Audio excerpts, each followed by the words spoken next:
Chapter 8. At that time, Mahamati the Bodhisattva Mahasattva asked the Blessed One in verse, and again made a request, saying, "Pray tell me, Blessed One, Tathagata, Arhat, fully enlightened one, regarding the merit and vice of meat-eating. Thereby I and other Bodhisattva Mahasattvas of the present and future may teach the Dharma to make those beings abandon their greed for meat, who, under the influence of the habit energy belonging to the carnivorous existence, strongly crave meat food.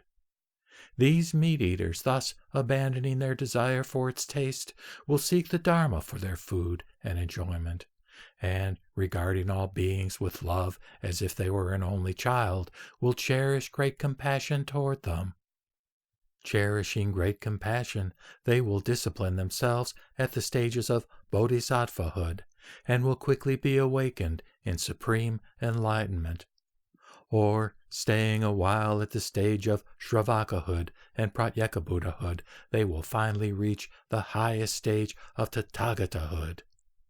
Blessed One, even those philosophers who hold erroneous doctrines and are addicted to the views of the Lokayata, such as the dualism of being and non-being, nihilism and eternalism, will prohibit meat-eating, and will themselves refrain from eating it.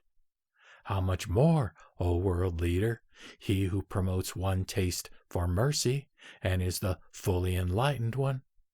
Why not prohibit in his teachings the eating of flesh, not only by himself, but by others?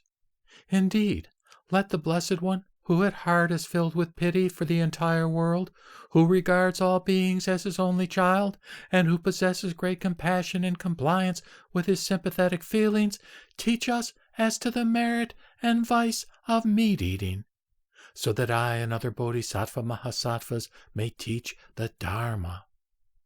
Said the Blessed One, "Then, Mahamati, listen well and reflect well within yourself, and I will tell you." "Certainly, Blessed One," said Mahamati the Bodhisattva Mahasattva, and gave ear to the Blessed One. The Blessed One said this to him: "For innumerable reasons, Mahamati, the Bodhisattva, whose nature is compassion, is not to eat any meat. I will explain them. Mahamati, in this long course of transmigration here, there is not one living being that, having assumed the form of a living being, has not been your mother, or father, or brother, or sister, or son, or daughter, or the one or the other, in various degrees of kinship, and when acquiring another form of life, may live as a beast, as a domestic animal, as a bird, or as a womb-born, or as something standing in some relation to you. This being so, how can the Bodhisattva Mahasattva, who desires to approach all living beings as if they were himself, and to practice Buddha truths, eat the flesh of any living being that is of the same nature as himself? Even Mahamati the Rakshasa, listening to the Tathagata's discourse on the highest essence of the Dharma, attained the notion of protecting Buddhism, and, feeling pity, refrains from eating flesh. How much more so those who love the Dharma? Thus, Mahamati, wherever there is the evolution of living beings, let people cherish the thought of kinship with them, and, thinking that all beings are to be loved as if they were an only child, let them refrain from eating meat. So, with bodhisattvas, whose nature is compassion, the eating of meat is to be avoided by him. Even in exceptional cases, it is not compassionate of a bodhisattva of good standing to eat meat.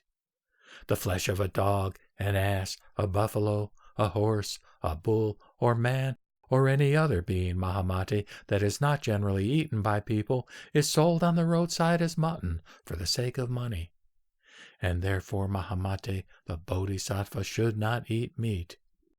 For the sake of love of purity, Mahamati, the bodhisattva should refrain from eating flesh which is born of semen, blood, etc.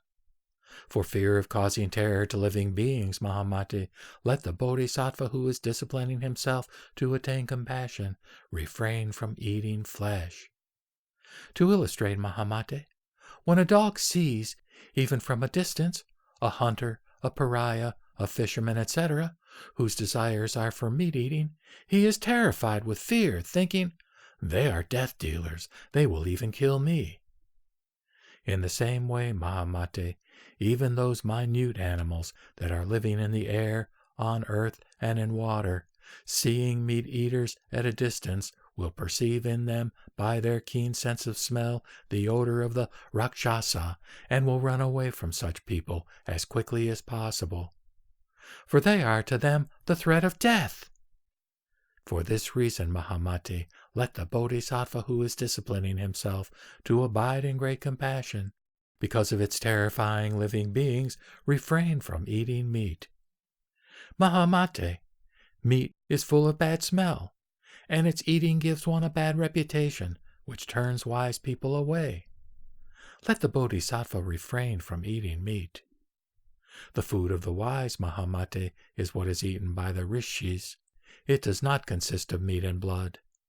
Therefore, Mahamate, let the bodhisattva refrain from eating meat.